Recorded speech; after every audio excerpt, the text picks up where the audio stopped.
Let's go. Another edition of the NFL Report. James Palmer, Steve Weich with you. We have a ton of guests, Steve, because it's a Thursday, right? Alex Highsmith, the pass rusher for the Steelers, will join us for an entire segment. We'll also have Bobby Slowick. You don't know the name, you should. It's the Texans offensive coordinator, and he's running one of the most interesting offenses in all of football. We'll also have Baldi's breakdowns. It's Baldi's favorite films. It's every Thursday, as well as the coach Leslie Frasier talking about some rookie quarterbacks as well on the show. I'm not going to mess around though, Steve, because this show's loaded. And let's jump right into what we got going starting off. What do we have? Yeah, JP, each Thursday you like to break out popcorn for Baldi's favorite films. I do. You may want to get the popcorn ready now, because whereas the rest of the sports media world is talking about their midseason awards, we're going to have some, but we're going to use ours. Who used the first half of the season to set the stage to win the awards? We're going to be talking about people who are off the grid right now who could end up winning the awards. This is going to be hot stuff, everybody. Love it. So we're going to call this the unusual suspects. JP, here we go. Out of the gate. All right. Which team that we don't suspect is going to make a playoff push? I'm going to go with the Denver Broncos. I know it sounds crazy starting 1-5, and you look at the schedule that they have, but I look at what they've done each of the last 3 weeks, turned a corner defensively. Since week 5, they probably have the best red zone defense in all of football, and we saw the formula that Sean Payton wants to use in their last game right here against the Kansas City Chiefs. They were able to run the football effectively, put Russell Wilson in situations to succeed in the red zone, throwing 3 touchdown passes on just 19 passes, getting after the quarterback, forcing turnovers. I do think something could be brewing here with the Denver Broncos. All right, I like it. I actually was going to go with the Denver Broncos. I looked at their schedule, didn't love it. But a team I think actually has a chance is the Houston Texans. No, I'm not getting caught up in the moment of C.J. Stroud coming off of that great performance, that rookie-setting performance right there. But they're 4-4 right now. They're on to Cincinnati in Week 10. But then they face Arizona, Jacksonville, Denver, the Giants, Titans, Browns, Titans, Colts. My target number of wins for a team to get into the wild card is 10. They can get to 10 with that schedule if they go 6-3 the rest of the way. Very doable. All right, JP, next topic. Again, these are the people who set the stage to win awards at the end of the season. A player not mentioned in the MVP conversation right now, who will be by the end of the season. I'm going to go with Dak Prescott. The Dallas Cowboys starter is playing like the best quarterback in football over the last several weeks. Let's just say this. That game in Philadelphia against the best team in football. This is not a hot take. That was the best team in football, the Philadelphia Eagles, with the MVP runner-up and Jalen Hurts also on the field. And he was the best player on the field last Sunday night at Lincoln Financial Field. What he's been able to do is add that element that we've seen in the past but haven't seen recently, his ability to scramble, make plays with his legs, to go on top of Steve. He's only thrown 5 picks. He missed a bunch of time last year, and I believe he led the NFL in interceptions. Yeah. And he's completing over 70% of his passes. CeeDee Lamb has been out of this world. They're finding a young tight end, like you see him right there in Ferguson. What he has to do is obviously win some of these big games late. And you can turn a corner if he does that, and he keeps playing like this with the defense he has. I think Dak Prescott is going to be in the conversation. Okay, all right, I'll give that to you, but like you said, he's got to win games late. Here's somebody who I think that no one's talking about who can get there, and that's Lions quarterback Jared Goff. Right now he already has 12 touchdowns, 5 interceptions, same as our guy Brock Purdy. I love that. But he's got 2,174 yards. That's ahead of Lamar, Joey B, Justin Herbert, Dak, Trevor Lawrence. So if the Lions win the NFC North, as we expect, Goff will continue to put up these numbers. I think he's going to get a little MVP buzz. All right, James, next topic. Again, the players who set the stage, who could be here at the end of the season. A player not being talked about now, who might be the Offensive Player of the Year. Travis Kelce. 1972, Steve, the Associated Press started the Offensive Player of the Year award. You know how many tight ends have won the award? Let me do the quick math here real quick. Zero have won the award at the tight end position. And you look at what he has done over the last several years, the highest he ever finished was getting 8% of the vote. And that was last year. And we know how talented he is. I remember talking to Patrick Mahomes earlier this season. He just told me the way he understands coverage, the way he understands the game, he's the one getting himself open. That's why he's so special. The wide receiver group has not performed. They've underperformed. And still, everyone on the planet knows he's getting the football. Everyone is around him right there with the football. And he still finds a way to make plays. If they're the number one seed at the end of the season, maybe Travis Kelce should be in that conversation for Offensive Player of the Year. Well, we also know if the voters were also the same people who subscribed to People Magazine, he'd be the runaway Offensive Player of the Year. True. Although his brother's up for Sexiest Man of the Year. Well, you know, he's probably right. But look, here's something. Using some of the same mechanisms you just used right there, being the only target, everyone knows where he's getting the ball. What about Stephon Diggs of the Buffalo Bills? I mean, he is absolutely lighting it up. And every game I'm watching Buffalo, it's like Josh Allen's being asked to do miracles, and Stephon Diggs is on the other end of that pot of gold rainbow to get him to miracle land. All right, JP, let's do it for the Defensive Player of the Year, somebody who's not being mentioned now, who could emerge as a DPOY. This is big side out of the box, and I'm going to say Bradley Chubb of the Miami Dolphins. Yeah. He leads the NFL in forced fumbles. He's got 5 sacks in the last 4 games, and if you talk to people down in Miami, they said he put a lot of pressure on himself since he got that big contract. That's kind of been alleviated lately. Knows Vic Fangio's system, knows really everything they want to do defensively. They're healthy on defense now, Steve. Who do you got? Well, I'm going to say Jags edge rusher Josh Allen. Yeah, the guy who we were waiting to play, to show up. Oh, he's shown up. He has got 9 sacks this season. He has been absolutely disruptive. And people can say, yeah, it's a contract year. Hey, whatever motivates a player to play, let it motivate it and work. He is getting it done. He's got 4 rookie quarterbacks on the menu before the end of the season coming up, JP. All right, the rookie who might emerge as the Offensive Player of the Year. I'm going to go with the Rookie Offensive Player of the Year as Zay Flowers with the Baltimore Ravens. Had a chance to talk to him earlier in the season. He has already learned almost every wide receiver position. They move him around. He leads this team in targets, leads them in receptions. He's never going to have a bunch of touchdowns by the way they're built with the run game and Mark Andrews down there, but leads them in explosive plays. I think Zay Flowers, as this offense continues to grow and continues to learn what Todd Munkins wants to do, Zay Flowers is going to be the Offensive Rookie of the Year. I love that. I think line side end Sam Laporta, who is just absolutely getting it done right now. He's got 43 catches already. He's in the top 20 when it comes to receptions in the NFL, and he seems to be more of a go-to guy for our future MVP, Jared Goff, as people are trying to take away the explosive your plays. Future MVP. All right, our potential rookie defensive player of the year. Who do you got? There was a lot of buzz early on, and I feel like it died. Jalen Carter, I think, is going to be that wide. And maybe because everybody gets obsessed with numbers, and he's not going to put up a boatload of them. I think he has 4 sacks. But if you go and watch the attention he is drawing, he's in a rotation as well, so he's not on there snap in and snap out, although he played a bunch of snaps against the Cowboys. Jalen Carter is going to be, to me, the Defensive Rookie of the Year. Yeah, I mean, 4 sacks for an interior player, JP, is really good, especially because he's getting so much attention. I'm going to go to the LA Chargers, and it's a guy we've talked about a lot on this show, and that's this is your guy, Tuli Tuipulotu.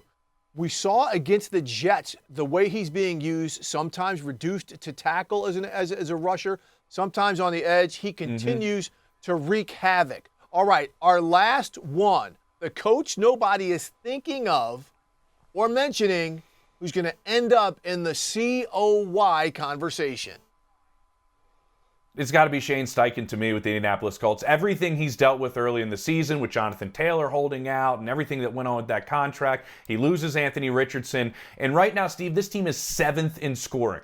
This is the biggest jump of any team from last year to this year in terms of scoring. I believe they were, towards the end of the league in almost everything offensively. And he has this team playing competitive football week in and week out on both sides of the ball. I looked at their schedule. They got this game against the Patriots. Then they have a bye. You look at the rest of the way out, probably maybe lose that game against Cincinnati and Pittsburgh. That still puts them at 10-7 after being 4-12-1 a season ago. Shane Steichen's coaching his butt off. If they get to 10-7, you better believe he's going to get some Coach of the Year conversation.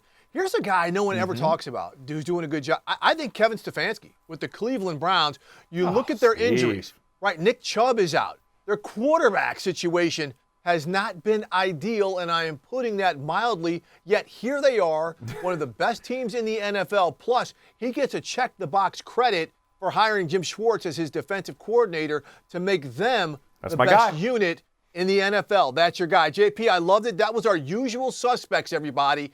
We're talking about people who are kind of off the grid now, but set the table to win awards at the end of the season. Unusual suspects. I love it. Coming up, here is a usual suspect because he is a baller.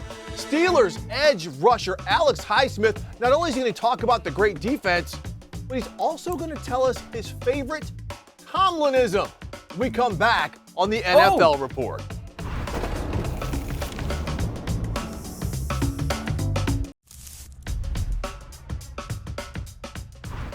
Hey, this is Justin Simmons with the Denver Broncos, and this is the NFL Report.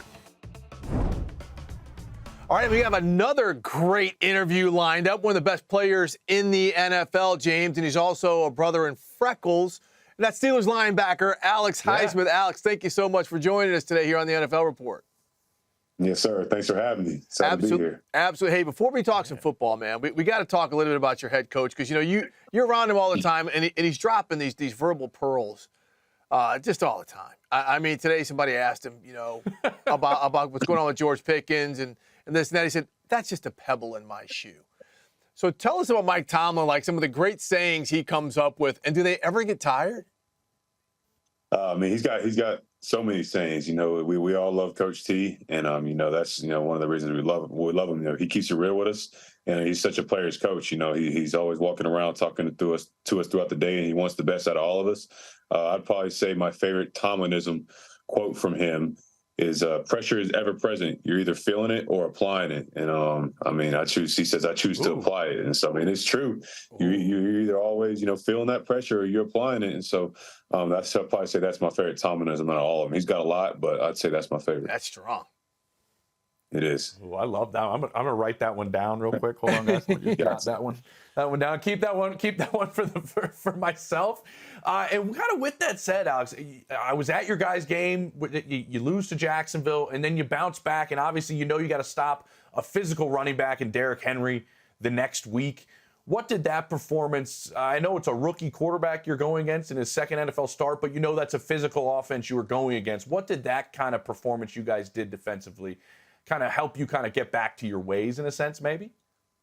Yeah, it was big for us, you know. I feel like we played well. We were far from perfect, and there's, you know, plenty of areas that we can be better at.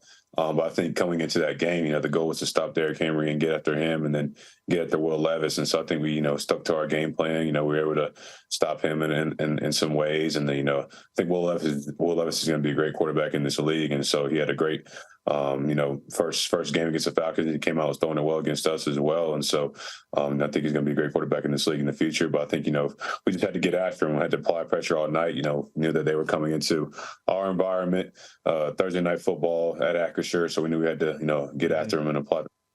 But, you know, I think we just took a step. But, you know, we analyzed the film. There's still plenty of ways we can get better. And I'm looking forward to seeing how we get better this Sunday. Yeah, this Sunday you play the Green Bay Packers, you know, one of the classic franchises, just like yourselves in the NFL. And if we can call this up, you guys are wearing your throwback uniforms right here. Also, great picture you rocking the 56. But Alex, for a lot of people, I mean, they're not going to be able to tell much of the discrepancy there. What is the actual throwback look here? Yeah, it's just the block numbers. So that's what when it says back in block, that's what it's talking about. It's talking about the numbers. So the numbers are a little bit bigger, a little bit more defined than our normal black and black jerseys. So that's really the main difference. And we wore them last year. We won on Christmas Eve. So we got to get another win in them this Sunday. But I think they also painted the end zones yellow for those games during last year. So I wonder if they're going to do the same for this year. But I'm excited to wear those and rock those this Sunday. Great. That'll be nice. That'll be nice. Real quick, I want to get to, talking about this, the narrative going around the NFL this year. Look, scoring is down. Scoring is down to 21.7 points a game. That's the lowest since 2009. Everyone's talking about offenses or this, and they're struggling doing that. But isn't the narrative actually the defenses have caught up and the defenses are playing a little bit better football than they have the past couple of years? Yeah, I mean, I think the point, like you said, the point average just shows that. I think, defenses are playing well this year. And so, I think for us, defensively, we haven't been as good as we want to in that area, keeping points off the board, but we know we just got to continue to get better in that area.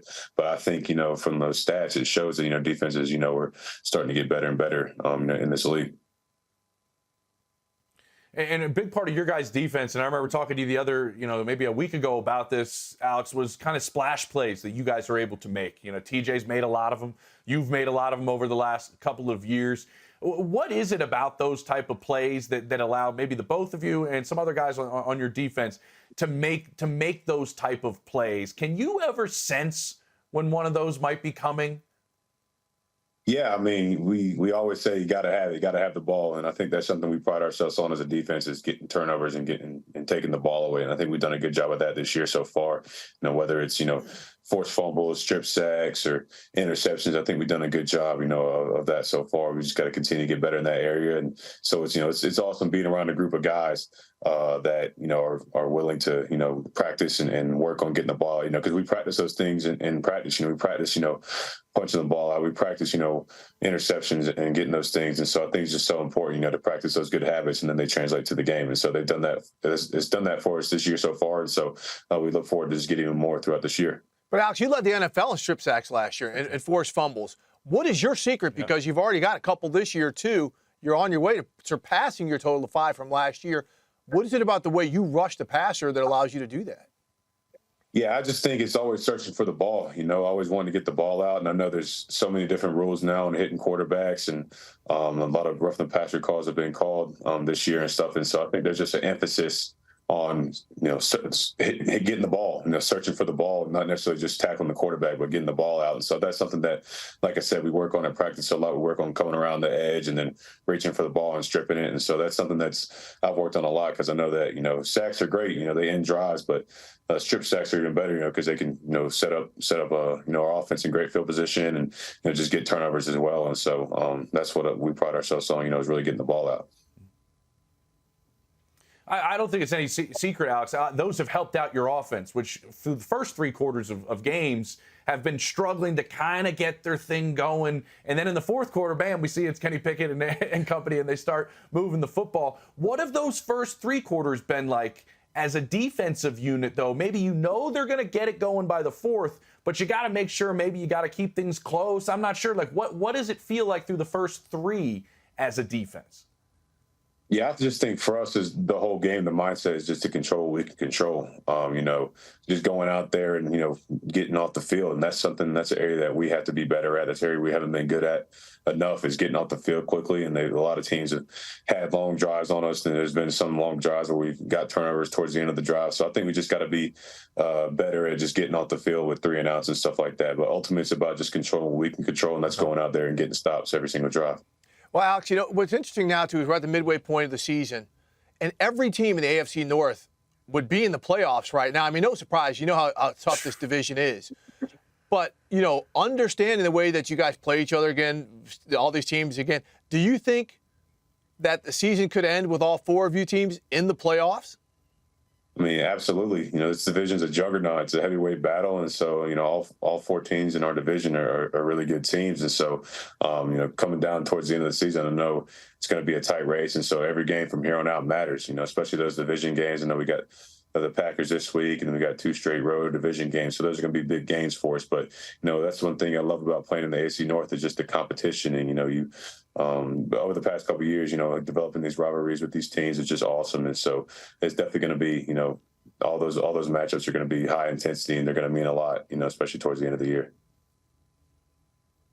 I have to say this. I mean, no slight to any other team or anybody else playing in another division, Alex. But what is it truly like playing in this division? I mean, to me, right, Steve, it has to be more physical than any other division in football. Is it more draining, you think, than what other guys are going through in other divisions? I think, just like you said, it's the most physical division in the league. AFC North, I feel like it always has been. When you look back, and at the old Steelers and Ravens rivalries, and just how how physical those games were. When the Ravens had Ray Lewis and Ed Reed, and we had James Harrison, Troy Polamalu, and the rest of the crew. I think, you look at those games, and those are physical games, and they stay like that now because, I feel like every team in this division can run the ball well. And so I think it just starts up front, just being physical. But like you said, every single matchup in the AFC North is physical, that's for sure. And one thing, too, I want to talk, since we're talking about these throwback jerseys, what you and TJ Watt have going on, too, is kind of a throwback to like the Greg Lloyd, Kevin Green era of the Steelers. There's two great pass rushers. How do you play off of each other? Is it all just schematic, or do you guys have a certain feel, especially in certain situations, to know how one guy is going to respond off the other?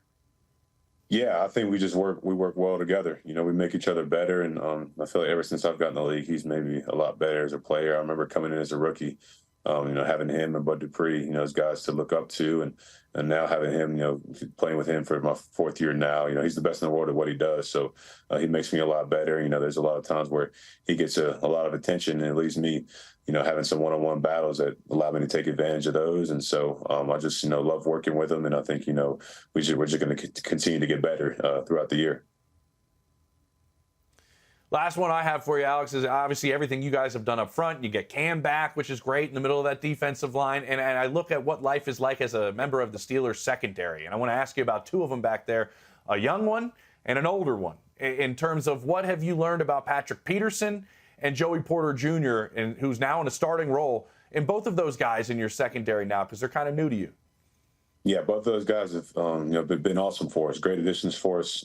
Pat P coming in. I think it was so awesome for Joey to have him to learn from. Whenever he came in as a rookie, and just having a veteran guy like Pat P just to be able to learn from is huge for him. And so just having those guys is huge. Pat P he's a great leader in our locker room, and Joey's starting to step up now into the starting role, and he's been playing well. He's only going to continue to get better. So we're just thankful to have both of those guys. And so just looking forward to seeing how both of them continue to get better throughout the year. Alex Highsmith, man, appreciate you taking some time. Love watching you play. Good luck the rest of the way. Oh, yeah. Yes, sir. Yes, sir. Appreciate you. Awesome, but we're not done. Not many people know the name Bobby Slowick, but they should and they will. The Texans offensive coordinator has their rookie quarterback C.J. Stroud playing unlike any rookie we've seen of late, and his players, they're calling him a genius. Well, we're going to talk to the genius coming up next on the NFL Report.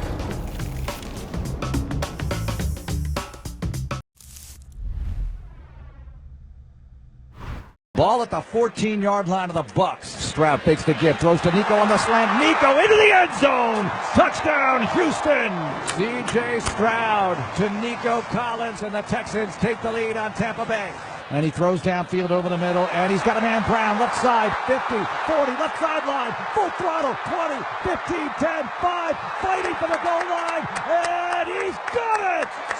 Touchdown, Houston, rock and roll. CJ in the gun, gets the snap, pumps, now fires deep down the right side, and tagged down, touchdown! CJ Stroud with some lightning on this drive. Stroud, quick throw, right side, caught, touchdown! On 4th and goal, they convert. What a rocket from CJ Stroud to the tight end. CJ looking, throwing to the end zone. Touchdown! Houston takes the lead! My goodness! 470 yards, 5 touchdowns. That is the defining moment of the welcome to Houston, C.J. Stroud. That is the moment right there. All right, that was the voice of the Houston Texans, my good buddy Mark Vandermeer on the call. What a thriller it is, Steve, because we have the Texans offensive coordinator Bobby Slowick with us after just an unbelievable performance from your offense and your quarterback. I want you to pull back the curtain here, Coach. That final drive, 40 seconds, you guys go 75 yards. What is said between you and CJ before he takes the field, and what's said on the headset throughout a drive like that between the two of you? Yeah, not much on the headset aside from the play call. There wasn't a lot of time to be getting a lot of little info, little nuggets, anything like that. Most of it was said kind of before we went out there. The intent, what we were trying to get done. We had 2 timeouts, limited on what we could do beyond that. So really our goal, first of all, was to get to the 50.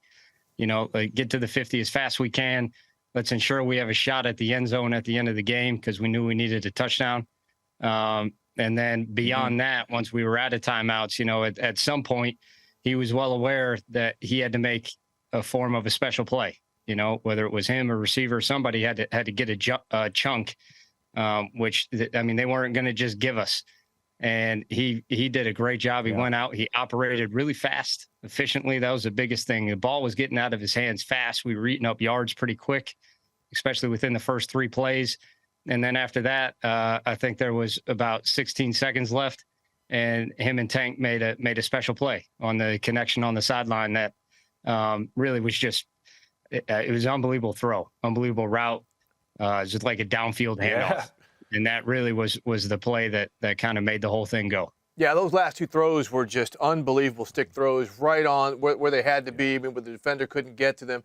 But, I mean, those were just part of the 470 yards he had. He had an incredible day, but throughout the week, remember, he did not have a great game the previous week, at Carolina. What about his ability and his composure to leave that behind him and to come out and just put the offense, in motion like he did for the entire game all the way up until the final whistle?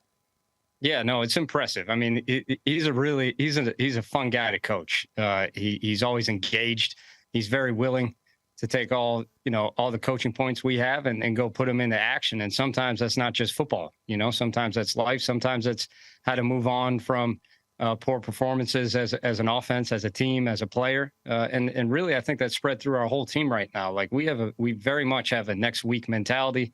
We think about the next opponent. We put the game to bed on Monday. We move on. We make sure the upcoming Sunday we're going to put out the best performance we can put out. And I mean, the really was awesome to watch what he did this Sunday, because a lot of the things that we all know he had been really straining to work on, and we had seen him practice, hadn't always shown up in games for the world to see. And that was the first game, I think down in, down out every quarter. Like he was clicking. I mean, a lot of the stuff we had been seeing for a while finally showed in a lot of different ways.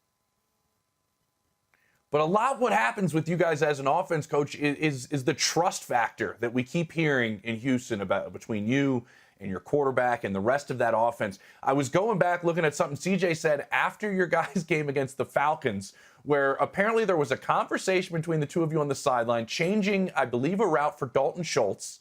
And you told him on the sideline, if you're feeling it, you go out there and make a play. That's a first-year play caller and a rookie quarterback. How do you develop that trust in a guy in his 5th NFL start to say, go out there and make a play if you're feeling it?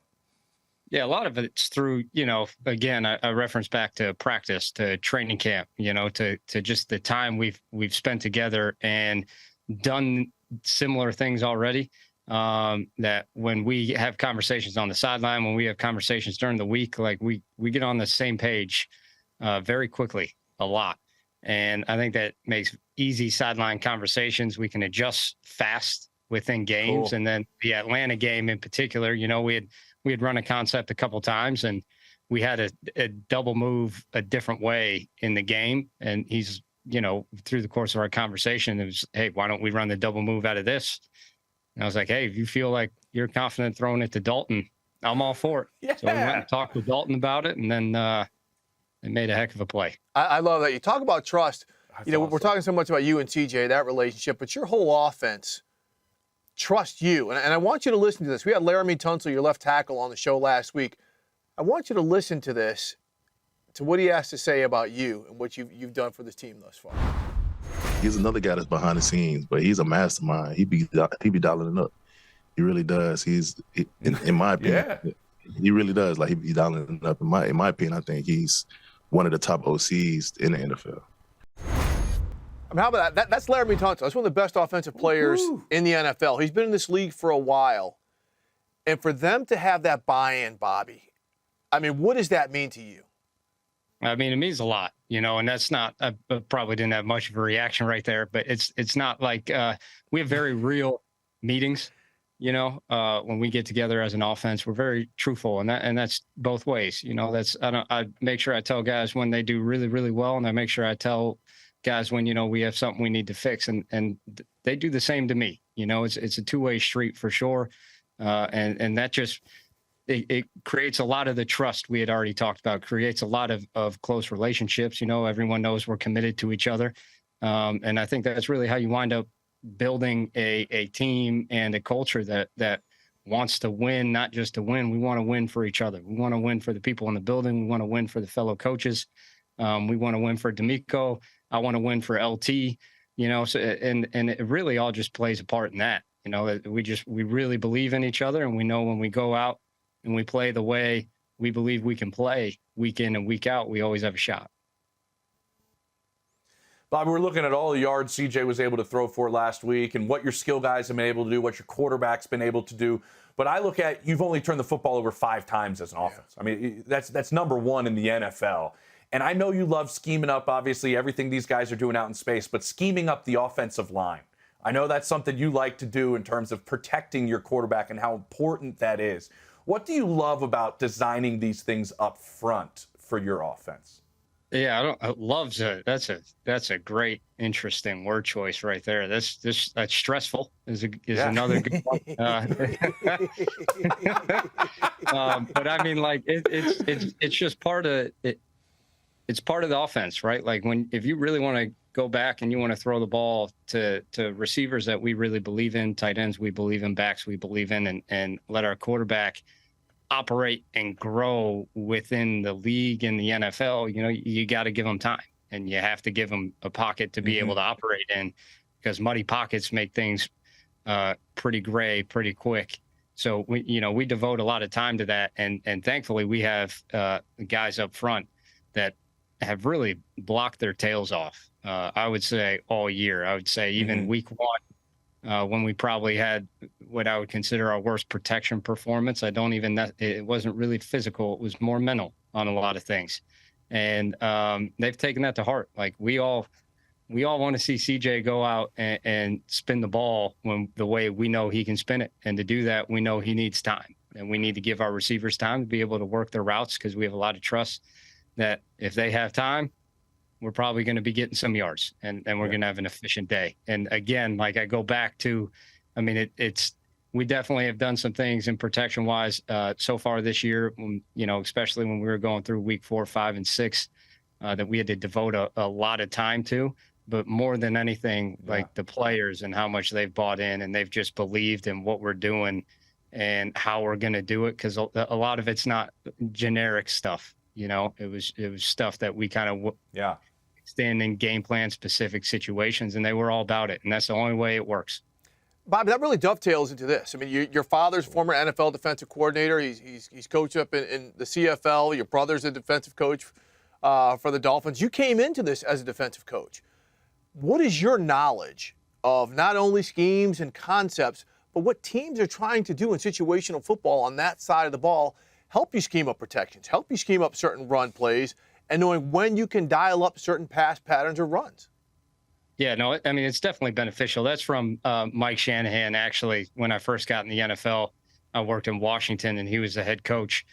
He's the one that got me into it. And, he told me he knew I wanted to be an offensive coach. I had always been an offensive player.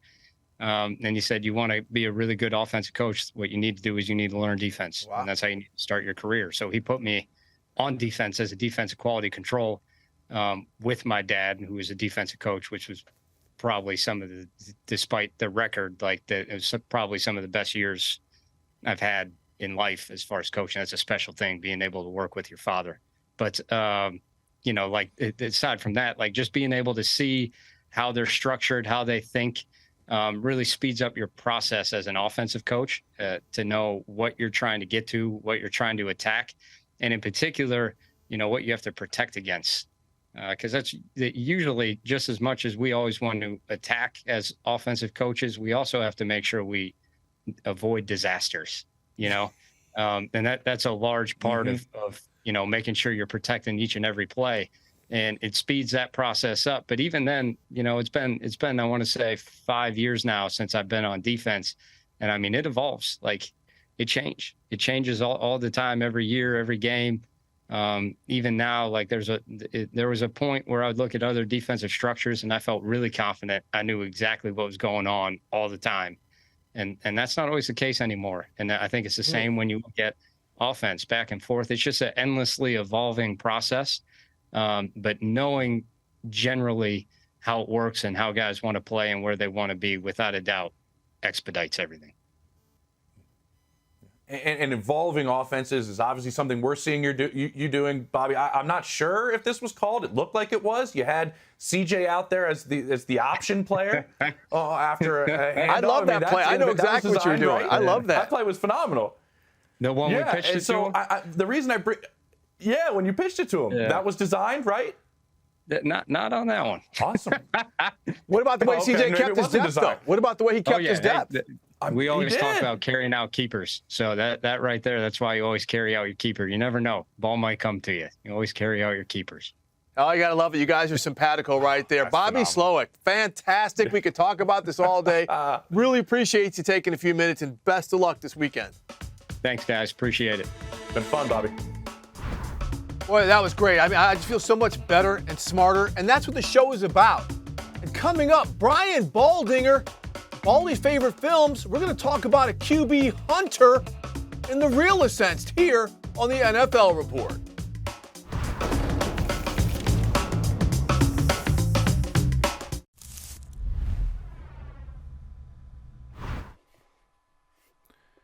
Welcome back into the NFL Report. It is my favorite segment each and every week, Baldi's favorite films. And Baldi, the best part of breaking all this down with you is that you love to watch these interviews that come on before you and the people that are on before you. Bobby Slowick, a young offensive mind. What jumped out at you in terms of maybe his offensive philosophy, anything he said there that you just really kind of soaked in a little bit? Well, I thought it was interesting. You know, when Houston's faced with the fact they got to go 75 yards in the last 46 seconds to win the game. They need a touchdown to win. They're down 37-33. And he was saying most of the decisions were made before they got on the field because they simply don't have time. You have 2 timeouts left, but you're trying to figure out, are we going for the chunk plays? Are we spiking it? Are we, running a play? Are we calling the timeout? Those were kind of the decisions. But, the plays that were called were kind of predetermined. And sometimes we think it's just, it was the play. They had the perfect play against defense. Well, sometimes you're just trying to get a chunk. You're just trying to get to midfield. Let's work from there. And so I just thought that whole sequence, because you go back and you watch 6 plays, 75 yards against a talented defense for the game winner. And, some of those calls and how they executed when really you just don't have time for a mistake in that part. A sack, a negative play, getting tackled in bounds. You just don't have time for those kind of mistakes. And it was literally 6 flawless plays in a row. Yeah, I mean, and C.J. Stroud could not have been more composed. Well, I want to flip it to a player. James and I started the show talking about players who probably are flying a little bit under the radar. But answer me this. Yeah. How the hell are we not talking about Danielle Hunter and what he is doing up with the Vikings this season? Steve, he's been in the league a while, and he's got over 80 career sacks. He's had some, big sack numbers, 14 in a couple of years. But he's taken it to a different level. I think Brian Flores has really helped him. But, if you go back, like here he is against Darnell Wright last week, getting to the quarterback. But you go back to some of these games, like against Green Bay 2 weeks ago, like his forced fumble, he had 2 of them, but one of them wasn't like hitting the quarterback and getting the ball out. It was 15 yards downfield, chasing after a play and getting the ball out of Aaron Jones's hands from behind. Just effort play. And that's what I see from Danielle. You remember the talk a little bit in the preseason? They didn't want to be there. Let's trade Danielle Hunter, trade deadline, all that stuff. Yep. He's playing as if he's a cornerstone player in a much improved defense. When I first started studying him early in the year, I just thought Brian Flores was just blitz happy. And that's kind of what they were. They were blitz zero, where it's going to live and die by it. Some days you get the bull, some days the bull gets you. But it's not like that anymore. They're playing very sound defense. They're picking their spots when they want to really pressure the quarterback. But Danielle Hunter is a guy, DJ Wanham on the other side. He's winning his battles. And ultimately, you become a good defensive player when you win your one-on-ones. It was funny, Baldi. We were all going, well, Danielle Hunter is really improving his trade value over these next couple of weeks. And then, no, nothing happens. And now he's on a Vikings team that they go win in New Orleans. And we'll see what happens to them against the Saints. 6-4 see what happens if they win. After this game. They're in a decent spot, the Minnesota Vikings. And let's talk about another defense in terms of the Cincinnati Bengals. We knew that they lost talented safeties. We knew that Lou Anarumo's a great defensive mind. They have a good front. Linebackers, and now it seems like they're starting to put everything together. What are you seeing from Lou Anarumo's group?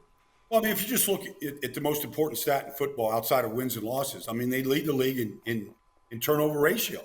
They're +9 right now. It's a credit to Joe Burrow and the offense because they're not giving it away. But they lead the league in interceptions. And when you look like, okay, how are they doing that? I mean, you watch Logan Wilson play. I mean, he's got 10 career interceptions. He hasn't finished his 4th season yet. Jermaine Pratt, right, that interception right there against, Brock Purdy. Unreal. Like this interception in the middle of the field. We're watching these as I'm talking about these linebackers. But they are very crafty. They're very good players. They're a zone team. They have good zone eyes. And then this front, you watch their front at the end of the game against, and in some of these games, like they're winning at the end when they have to get off the field. There's some of these tip ball interceptions by Pratt. But Trey Hendrickson at the end of games, getting to the quarterback like he does right here. Sam Hubbard on the other side. Nobody, and I know you know this, James, but nobody ever talks about DJ Reader. The guy is just a bull inside. Yeah, I do. A lot of snaps. He's an immovable object. The big thing for Lou Anarumo this year, guys, talking to him in preseason, he had to replace Von Bell and Jesse Bates, his 2 starting safeties. And, that's not an easy thing to do. But, Scott has come in. Dax Hill was drafted high. They still have Mike Hilton in the slot. They're a very balanced defense. And they keep them in every game. Even when Joe Burrow couldn't move and they were struggling early in the year, they still kept him in games. And Cam Taylor-Britt has emerged as one of the toughest young corners coming up in the NFL, Baldi. Real quick, Baldi, we've got about 45 seconds here. The Goliath game this week, the Niners and the Jaguars, both coming off of byes. What are you expecting to see? Well, I think when San Francisco gets back, Deebo Samuel and Trent Williams, they're a different offense. They've been a 17-point offense in this 3-game losing streak. But the thing that Deebo gives you, he's the toughest player on the field. He runs through contact. The crossing routes, they don't stop right there. They go for 40 yards and 30 yards because he's going to break tackles. So he gives them a toughness, and then Trent Williams moves the line of scrimmage, unlike almost any other offensive lineman in this league. The running game is so much better as Deebo runs right behind Trent Williams right there. I think this offense gets back on track this week with the additions of those 2 players. I am so excited to see this one, Baldi, specifically also because of what we've seen in terms of the physicality up front from Jacksonville, right, on defense. I mean, it's been phenomenal to see what they've seen, with their group up front, that bear front that they've been running. It's been awesome. Baldi, appreciate it. Always love when you stop by every Thursday. We've been spending a lot of time together this week, Baldi. It's been great. Yeah, we have, Jay. Let's do it again somewhere. We really have. It's been great. It's been great. All right, coming up, let's one last segment on the NFL report. Love it, Baldi. We got the coach, Leslie Frasier, coming up with some rookie quarterback discussion. Also, hybrid players on defense. How important are they with these chess pieces on offense? More than you think.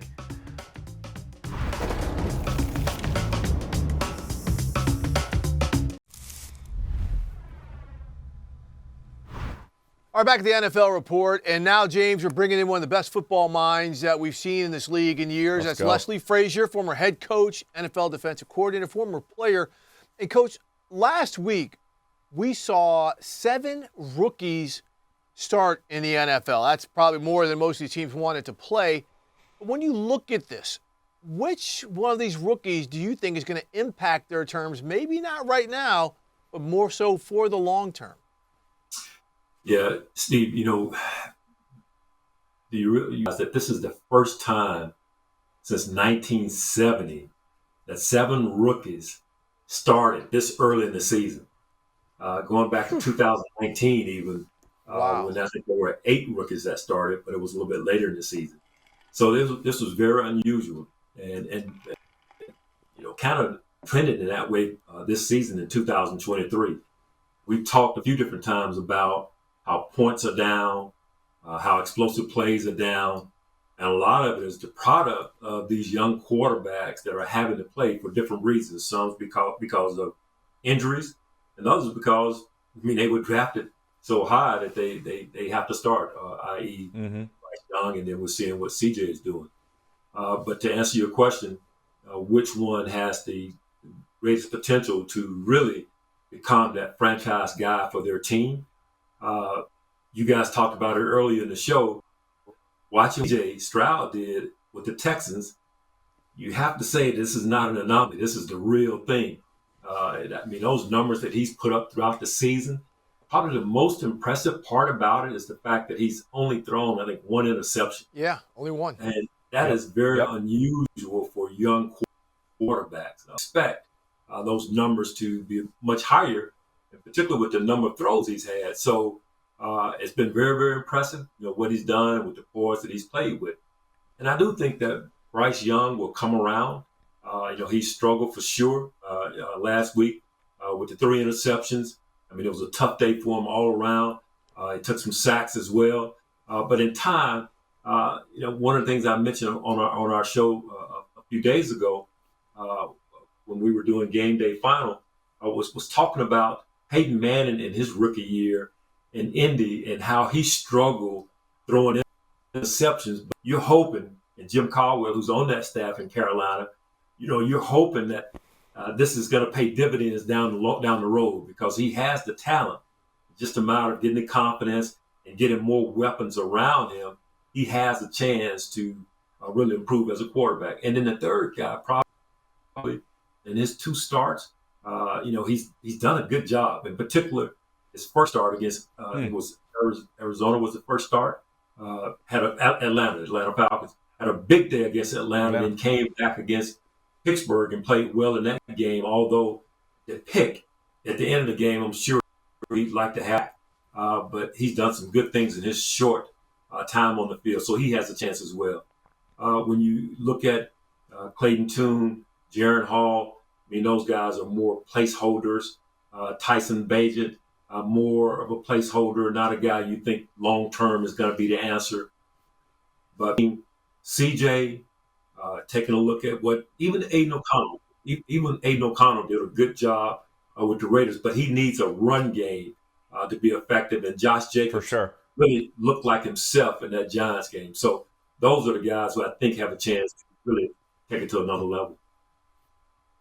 Yeah, and Alex Highsmith was on this show, Coach, saying that he thinks Will Levis is going to be a dynamite quarterback at the NFL level. And we talk on this show so much about the tight end position. We've broken down with David Shaw, on shows past about how dynamic that spot is getting.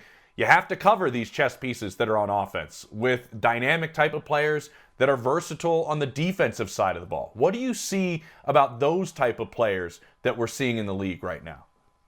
Well, you see there's a trend around the NFL with the way teams are drafting linebackers that are kind of hybrid types, whether it's Nakobe Dean in Philly or some of the other guys around the league they have the size of a safety, but they're playing the linebacker position. We kind of did that with Matt Milano in Buffalo, where he was a guy who played safety in college, but he had the ability to be able to play close to the line of scrimmage, but be able to cover on the back end as well. So that's you're looking for the matchups, James. Finding guys on the second level that can match up with these prolific tight ends, these running backs that come out of the backfield that are almost like receivers, like an Alvin Kamara. And you need the personnel on the defensive side that can match up in the pass game, but yet you don't have a big drop-off when it comes to defending the run. And you're seeing more and more teams drafting those hybrid types at the safety position / linebacker position to be able to offset the matchup issues that offenses are trying to create. And it's changing the dynamics of the league, and it's really good for defenses as well. Coach, real quick, we only got about 20 seconds here. But when you see someone like a Marquise Bell, a safety playing your will linebacker, why don't teams just load up and try and pound him? Well, he's a good example of what we're talking about, that hybrid type. And the reason they don't do it, it's still a passing league. And if you're not going to commit to the run like most teams don't today, it's really hard to say, okay, now we're going to switch our philosophy and become a pounded team. But you would think more teams would try to run at a Marquise Bell or some of the other guys that are in that position, but that's not their philosophy for the most part. Coach, we really appreciate it. And when we get you on next time, we're going to give you a little bit more time. We'll get you on a little bit earlier in the show because there's just so much more to kind of dig into right here. But Coach, we're going to head into Week 10. And from a different show, James that Coach and I were on, I didn't have to buy him a Tyson Bagent jersey because he's a big Bears guy. But we'll be back on Monday at the NFL Report, JP. A huge weekend ahead. A lot of good games. We'll have more guests. And don't forget to listen to the podcast anywhere you get your pods. The NFL Report.